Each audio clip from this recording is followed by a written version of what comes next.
Hello there, ladies and gentlemen, Sigler here, welcome back to our video. We're going to look at some Trinity Rings gameplay. This is going to be from Nightfear's channel, so I'm going to make sure to put links in the description, the pinned comments, so make sure to check him out. We're going to take a look at 2 videos, and he's got them at level 6. So as we talked about this, what this basically does, it's going to spawn a hazard on the ground. It's going to be an immobile hazard, and this is going to damage the opponents equal to a certain percentage of your attack. And a few things before we get into this. He's gonna be playing this in normal difficulty soul rates. So the AI behavior here is not gonna be reflective of the AI behavior in the rest of the game. And the main question that was asked when we saw this artifact, or that I asked myself at the very least, was, will the enemy jump out of the hazard? And the answer is most likely yes, actually, because Devoidorella also tested this and told me that in league rates at the very least against Horrific Scarecrow, the enemy constantly jumps out of this hazard.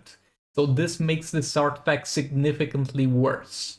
But there is some characters that will be able to exploit this, though I don't think we'll see that in this video. This is purely testing out kind of how it works, how it functions, and the damage. Something that's worth mentioning, and it's something that's very good, is that it triggers on fast attack hits. So you are going to need a certain amount of combo in order to activate a hazard, and it's going to get to that certain amount with fast attack hits in mind. So it means you're going to stack faster with characters like Harper, Harlequin, or stuff like that. This was a quick fight, actually. This somewhat demonstrates... Let's go a bit further with this. So this somewhat demonstrates how you kind of have to use this and how you kind of have to try and take advantage of it by locking the enemy in place and not allowing them to do anything else and move out of it. Hazard got spawned there. It seems like it's going to... Wait, why did the hazard spawn behind him? That's bad. There was absolutely no reason for that hazard to spawn behind him. Yet again, another hazard spawned behind him. So it seems like the hazards are going to try to not spawn on top of each other. And that is not great at all, because you want them to spawn on top of each other, because if they don't, the enemy is going to be able to... Look where that spawned! What is this? Wait, not that. It spawned over here. Who is it hitting over there? What's the point of that over there? Look at this. It seems that they're going to spawn randomly in your general area. They might prioritize to spawn in front of you, maybe. But they're gonna spawn randomly, and it seems like they are gonna maybe not spawn on top of each other. Though I think now we have 2 hazard zones on top of each other, or we had for a few seconds at the very least. This is building combo fast enough to trigger more than 2 at a time, even though we can only see 2 at a time. But there's more than 2 over there. It's doing too much combo for there not to be more than 2. So I think they can in theory spawn on top of each other, but they don't always do. Yeah, this is weird, and this is pointless. Why would you have those? I mean, if the enemy is gonna jump out of it, look, again, it spawned it behind him. What was the point of that?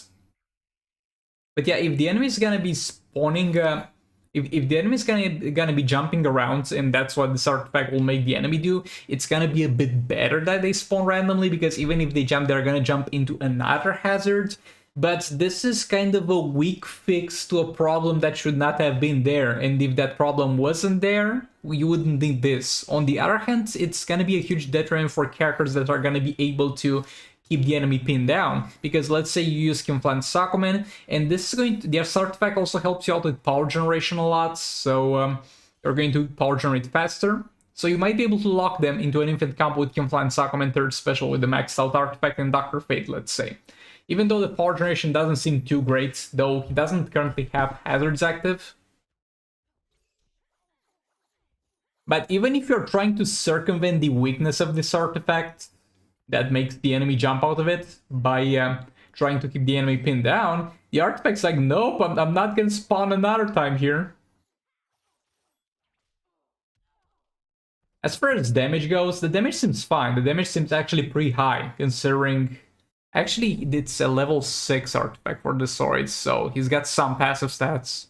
Yeah, I don't know, we won't be able to tell about the damage until we see some fights with higher health, but it's just weird the way they spawn, my dude.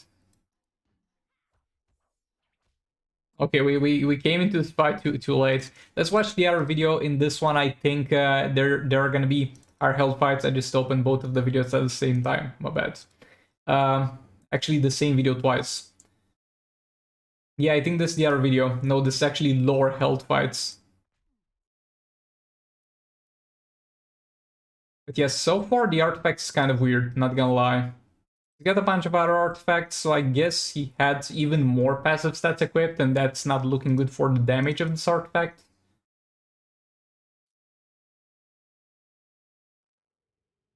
He's using Nightwing, so he doesn't overdo it in terms of damage. He just wants to see the activation of that artifact. It's gonna be apparently on Flash, I think.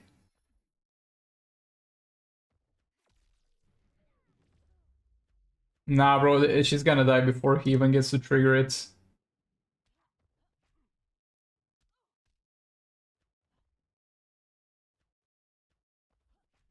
Okay, we got 2 spawns that I missed. Okay.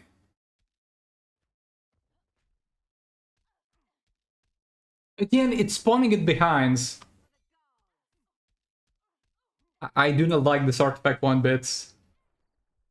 This is so bad that I'm glad it's actually not the free artifact at this point, though yet again we might see some different utilization of this artifact. We might see it used more optimally with some certain teams.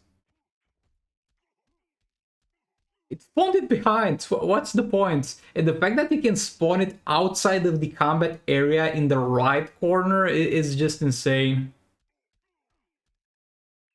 Again, he most likely has more than 2 active at the time. Or does he? Because they disappeared so fast. I think he might have had it in this video at a bit of a lower level. But yeah, as you can see, this is a situation where you lock the enemy yet again into an infinite combo with Hawkman, and it's far more straightforward than the Batman thing. You just do hits against the enemy, right? You're just doing hits against the enemy, and even though you're pinning him down and you're not letting him spam jump attack, it doesn't matter because the hazards are gonna spawn all over the place. Nah, bro, this is it appears to be at the very least kind of trash. Might be so broken that even though they spawn randomly, they might get so high damage that it doesn't matter. But again, we need higher health fights to see that. But yeah, that's kind of it about this artifact. Kind of a little bit of a letdown, not gonna lie. I was quite hyped about this artifact. Had definitely a lot of potential. It might still have. Again, there's still a matter of how much damage this can actually do in higher health fights where it's used on the most optimal team and stuff like that. But for now, nah, bro, it seems to be absolute trash.